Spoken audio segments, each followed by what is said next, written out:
China needs oil badly, but many oil exporting countries are sanctioned tyrannies, so Beijing has a dark fleet to get around them. Welcome to China Uncensored. I'm Chris Chappell. The Chinese Communist Party has a problem. It needs oil to fuel China's economy, especially its struggling manufacturing sector. But it's just a teensy bit difficult to purchase said oil when the Chinese economy is already gasping for air. Luckily, the world has an abundant supply of cheap oil if you're willing to break the rules to get it. The CCP is already getting cheap energy from Russia, at a moment when Moscow has been cut off by much of the world after invading Ukraine. Which is shocking, because what does China have in common with a brutal authoritarian regime that wants to invade a nearby sovereign nation they falsely say belongs to them? But there's only so much China's no-limits partnership with Russia can do, and China's need for oil runs deep. So, what's the CCP to do? Enter the so-called Dark Fleet, a group of ships that carry oil from sanctioned countries to China, using a fun array of shady practices. Dark tankers have unclear ownership, are not compliant with safety standards, and lack adequate insurance. They also frequently break maritime law. Normally, tankers are required to broadcast their location on their Automatic Identification System, or AIS, so they can be detected by other vessels. But so-called dark tankers mask or falsify their locations on AIS through a process called spoofing, and not the fun kind of spoofing Weird Al does.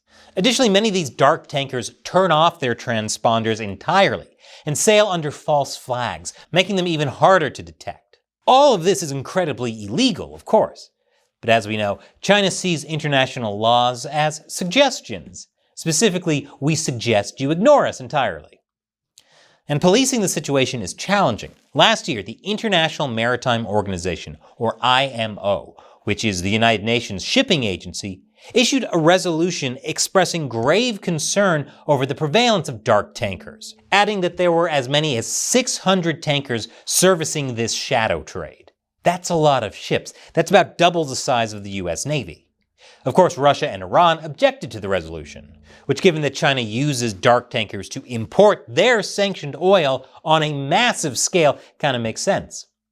Unfortunately, we all know that, like a 90-year-old that loves butterscotch and hates dentists, the UN doesn't really have any teeth.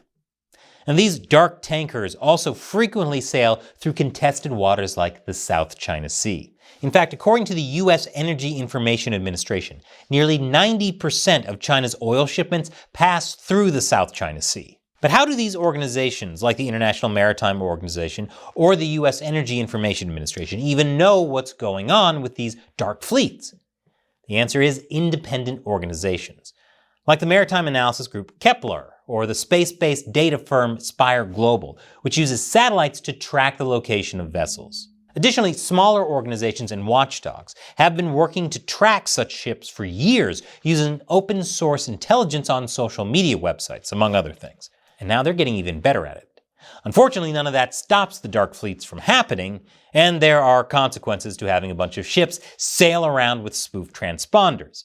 Consequences like accidents. That's what happened to the Series 1, a dark crude oil tanker, that had been traveling back and forth from Iran to China's port city of Ningbo to deliver oil. The Series 1 was launched in 2001, which makes it quite the clunker, especially since tanker operations impose 15 to 20-year lifespans on tankers for safety reasons.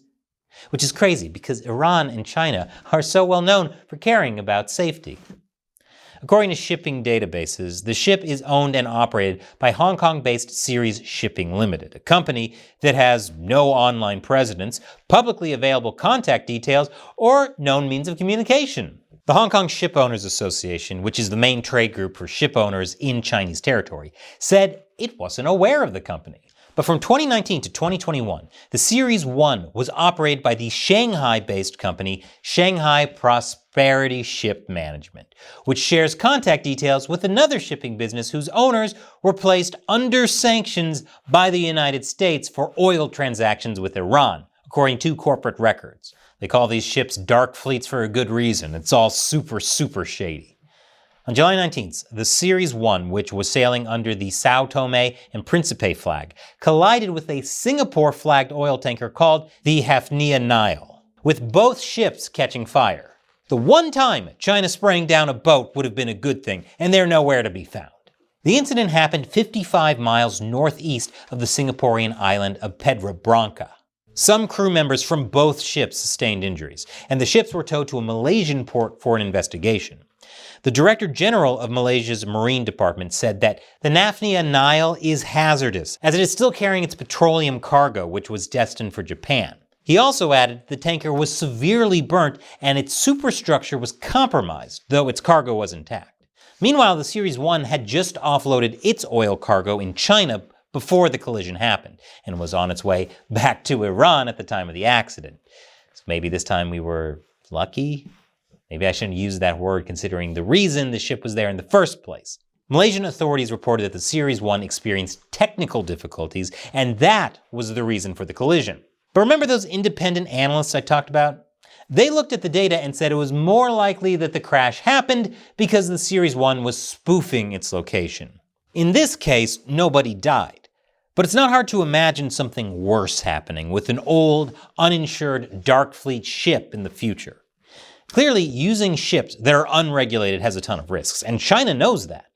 In August 2023, officials in Ningbo warned in an essay in a state-owned outlet that Western sanctions were going to drive more Russian oil towards China's shores in black fleets that pose a threat to China's maritime entry and exit order.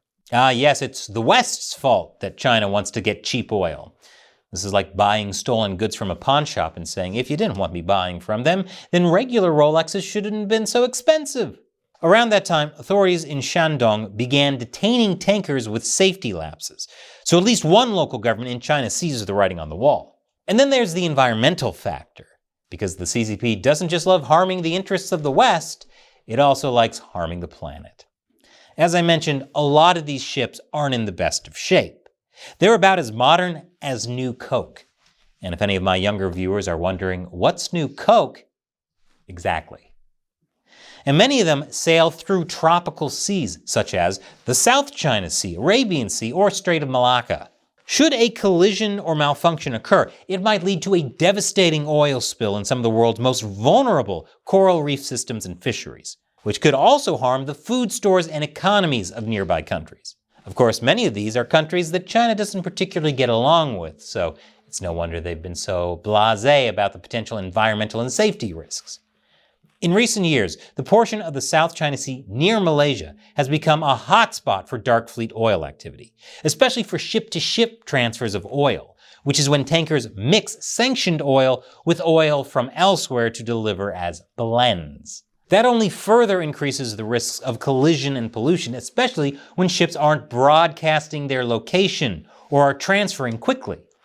And once oil shipments reach China, they're rebranded as Malaysian or Middle Eastern oil and bought by teapots in China. Teapots in this context are small independent refineries that have been absorbing 90% of Iran's total oil exports since Chinese state-owned refineries stopped transactions with Iran due to fears of sanctions. I haven't seen oil practices this shady since There Will Be Blood.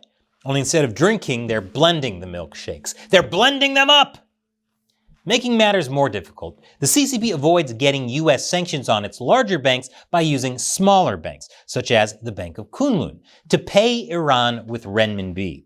The Bank of Kunlun is sanctioned by the US, but it's small, so payments can slip through the cracks.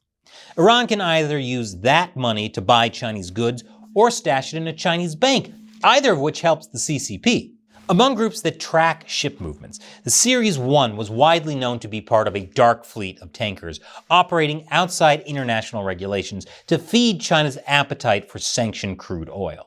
It also operated under 4 other flags besides the Sao Tome and Principe one it used at the time of the collision. But as I said earlier, policing these dark tankers is difficult.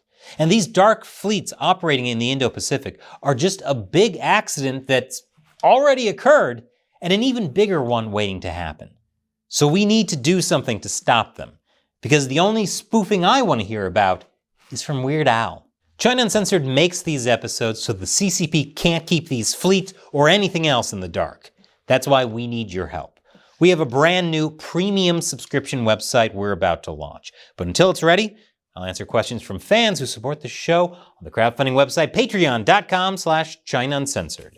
Today's question comes from David Gray. Chris, this isn't related to your last video, but I have a serious question. Can a CCP member terminate their membership? The reason I'm asking is because my wife is Chinese and was part of the CCP. Most people of her age, 60, were members. Back when she was young, the only way to have a good and decent job was to join the CCP.